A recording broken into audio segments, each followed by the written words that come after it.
Mount Kailash এর নামটা যেমন সহজ, এই পর্বতটা কিন্তু এত সহজ নয়। এই পর্বতটি তিব্বতে অবস্থিত। এই মাউন্ট কৈলাস শুধু পাথর, মাটি বা বরফ দিয়ে তৈরি নয়। পর্বতটি যতটা পাথর, মাটি বা বরফ দিয়ে তৈরি, তার চেয়ে বেশি রয়েছে পর্বতটিতে রহস্যের জাল, যা মানুষের মনে তৈরি করে এক নতুন আতঙ্ক। আর আজকে আমরা যাচ্ছি সেই রহস্যময় পর্বতের দিকে।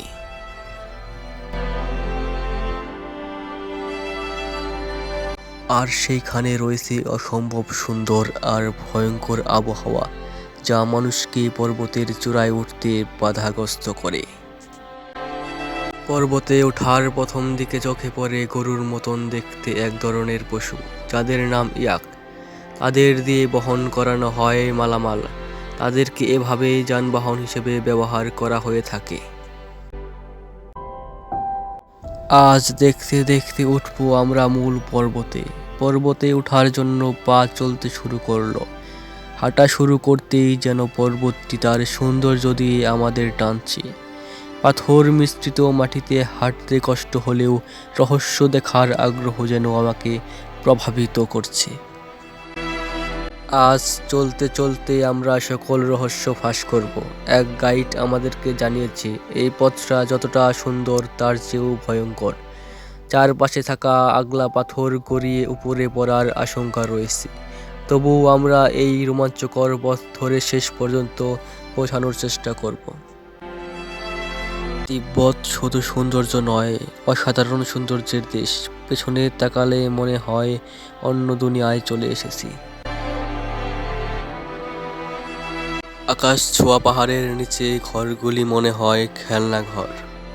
পাথরের পথের শেষ প্রান্তে আছে এক স্বর্গের রাস্তা, মনোমুগ্ধকর পরিবেশ। চারটি ধর্মের কাছে এই পর্বত একটি পবিত্র স্থান। এটা শুধু ধর্মের আবেগের স্থান নয়, এখানে রাশিয়ার পর্বত আরোহী ও বিজ্ঞানীর একদল পর্বতে ওঠার চেষ্টা করেছিল। পর্বতে ওঠার পর তাদের আর খুঁজে পাওয়া যায়নি। এগুলো হলো বিভিন্ন ধর্মের ফ্ল্যাগ। হিন্দু ধর্মের অনুসারীরা মনে করেন কৈলাস পর্বত তাদের শিবের আবাসস্থল। তারা মনে করেন শিব ও পার্বতী এখানে বাস করেন। কৈলাস পর্বতের কথা শুধু হিন্দু ধর্মেই নেই। জৈন ধর্মের অনুসারীরা বিশ্বাস করেন প্রথম তীর্থযাত্রী ছিলেন ঋষভনাথ, যিনি কৈলাস পর্বতে উপাদানের জ্ঞান লাভ করেন। বৌদ্ধ ধর্মের অনুসারীরা বিশ্বাস করেন গৌতম বুদ্ধ এই পর্বতের চূড়ায় অবস্থান করেছিলেন। তিব্বতের বন ধর্মের মানুষেরা বিশ্বাস করেন পৃথিবীর আধ্যাত্মিক কেন্দ্র কৈলাস পর্বত। যে বন ধর্ম তিব্বতের বৌদ্ধ ধর্মের অনেক আগে থেকে রয়েছে।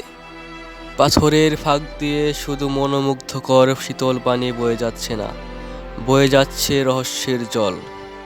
দুই পাশের পাথরের পাহাড় আমাদের জন্য এক রহস্যের দেয়াল, যার সামনে থাকা কৈলাস পর্বত আমাদেরকে রহস্যের শব্দে ডাকছে আর বলছে আমাকে ছোঁয়া সম্ভব। আমি শুধু পাথর বা মাটি নয়, রহস্য দিয়ে তৈরি। চলার পথে অনেকের সাথে দেখা হলো, যারা নাকি আমার মতন রহস্য দেখতে চায়। চলার পথে হালকা রেস্ট নিয়ে আবার হাঁটা শুরু। উদ্দেশ্য একটাই, পৌঁছাতে হবে গন্তব্যে। কঠিনতর পথ বারবার বাধা দেওয়ার পরও যেন থামছে না। সহজ সরলেই শীতল পানি এক রহস্যের শব্দ করে বইছে। হিন্দু ধর্মের বিশ্বাস অনুসারে কৈলাস পর্বতে শিবের গৃহসহ স্বর্গের পথ রয়েছে। সেই আগ্রহ নিয়ে চীন গবেষণা শুরু করে আর সিদ্ধান্ত নেয় সেখানে হেলিকপ্টার পাঠাবে। আসলে কৈলাস পর্বতের উপর দিয়ে হেলিকপ্টার বা বিমান উড়ান নিষিদ্ধ, কারণ সেখানকার আবহাওয়া এতটাই খারাপ যে বিমান উড়ানো অসম্ভব। তবুও চীন সরকার সেখানে একটি হেলিকপ্টার পাঠায়। চীনা মিডিয়ার এক প্রতিবেদনে বলা হয় কৈলাস পর্বতে যাওয়ার সময় মনোমুগ্ধকর দৃশ্য দেখে সময় ভালোই যাচ্ছিল। তারা বলছিল এত সুন্দর জায়গা পৃথিবীর আর কোথাও নেই। সেখানকার এক বিজ্ঞানী বলেন যাত্রা যদি এভাবেই চলতে থাকে তাহলে কোনো চিন্তা নেই। কিন্তু তারা জানতো না এটা ঝড় আসার আগ মুহূর্ত। নীরব মনোরম পরিবেশ, ঝড় আসার পূর্বাভাস। যে দৃশ্য তারা উপভোগ করছিল তা মুহূর্তের মধ্যে এক কঠিন অভিজ্ঞতায় রূপ নেয়। একটু উপরে উঠতে কৈলাস পর্বতের পরিবেশ বদলাতে থাকে। নিচের দিকে তারা চেয়ে দেখে বিশাল তুষার ধস নেমে আসছে, উপরে ঘন কালো মেঘ জমেছে, যেন হেলিকপ্টারটিকে গিলে খেয়ে ফেলবে। কিছুক্ষণ পর ভীষণ তুষারপাত নামতে থাকে এবং বজ্রপাত শুরু হয়। উপরে অক্সিজেনের মাত্রা কম, তাই ইঞ্জিন ঠিকমতো কাজ করছিল না। বাতাসের চাপ এত বেশি ছিল, হেলিকপ্টার নিয়ন্ত্রণ করা কঠিন হয়ে পড়ে। চীনা বিজ্ঞানীদের দাবি কৈলাস পর্বতের উপরে সব দিক একই মনে হচ্ছিল, তাই কোনটা উত্তর বা কোনটা দক্ষিণ তা বোঝা কঠিন হয়ে পড়ে। তাদের সাথে থাকা কম্পাস সম্পূর্ণ কাজ করা বন্ধ করে দেয়, তাই তারা বুঝতে পারছিল না আসলে কোন দিকে যেতে হবে। শেষে তাদের একমাত্র পথ ছিল উপরের দিকে যাওয়া, কিন্তু যত উপরের দিকে যাচ্ছিল পরিস্থিতি ততই খারাপ হতে থাকে। তাই তারা বাধ্য হয় হেলিকপ্টারটি এক জায়গায় থামিয়ে রাখতে। কৈলাস পর্বতে যেমন আরোহণ করা অসম্ভব বলে ধরা হয়, ঠিক সেই হেলিকপ্টারটি শেষ পর্যন্ত পর্বতে পৌঁছাতে পারেনি। শেষ পর্যন্ত তারা এমনভাবে সেখান থেকে মুখ ফিরিয়ে নেয় যে কৈলাস পর্বতের কথা শুনলেই ভয়ে কেঁপে ওঠে। আজ আমরা সেই রোমাঞ্চকর পথ ধরে হাঁটা শুরু করেছি। আমরা দেখতে চাই সামনে কতটা রহস্য লুকিয়ে আছে। আমরা চেষ্টা করব যতদূর যাওয়া যায়। আমরা চেষ্টা করব সামনের বাধা পার করার। বাধা পার করে দেখতে পেলাম সামনে কোটি কোটি পাথরের পাহাড়।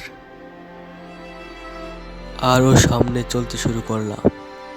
চলার পথে পড়ল একটি ঝর্ণার ধারা, যা পার করতে গিয়ে পানিতে পড়ে গেলাম। উঠে দাঁড়িয়ে আবার চলতে শুরু করলাম, দেখতে হবে সামনে কি আছে। দেখতে পেলাম দুর্গম পথ, কিন্তু ঝর্ণার পানি বয়ে যাওয়ার দৃশ্য মন মুগ্ধ হলো। হাঁটতে শুরু করলাম পাথরের পথে। পথটা বেশ কঠিন। সামনেই চোখে পড়ল রোমাঞ্চকর কৈলাস পর্বত, যা মনকে শীতল করে তুলল। পাশে পাথরের পাহাড় থেকে এক ভয়ঙ্কর দৃশ্য ভেসে আসলো। পাথরগুলো গড়িয়ে আমাদের দিকে আসছিল। খুব ভয়ঙ্কর দৃশ্য। ভয়ে পেছনে ফিরে আসতে বাধ্য হলাম। আমাদের পথ এখানেই শেষ। ভিডিওতে লাইক দিয়ে চ্যানেলটি সাবস্ক্রাইব করে অজানা রহস্য জানতে পাশে থাকুন। ধন্যবাদ।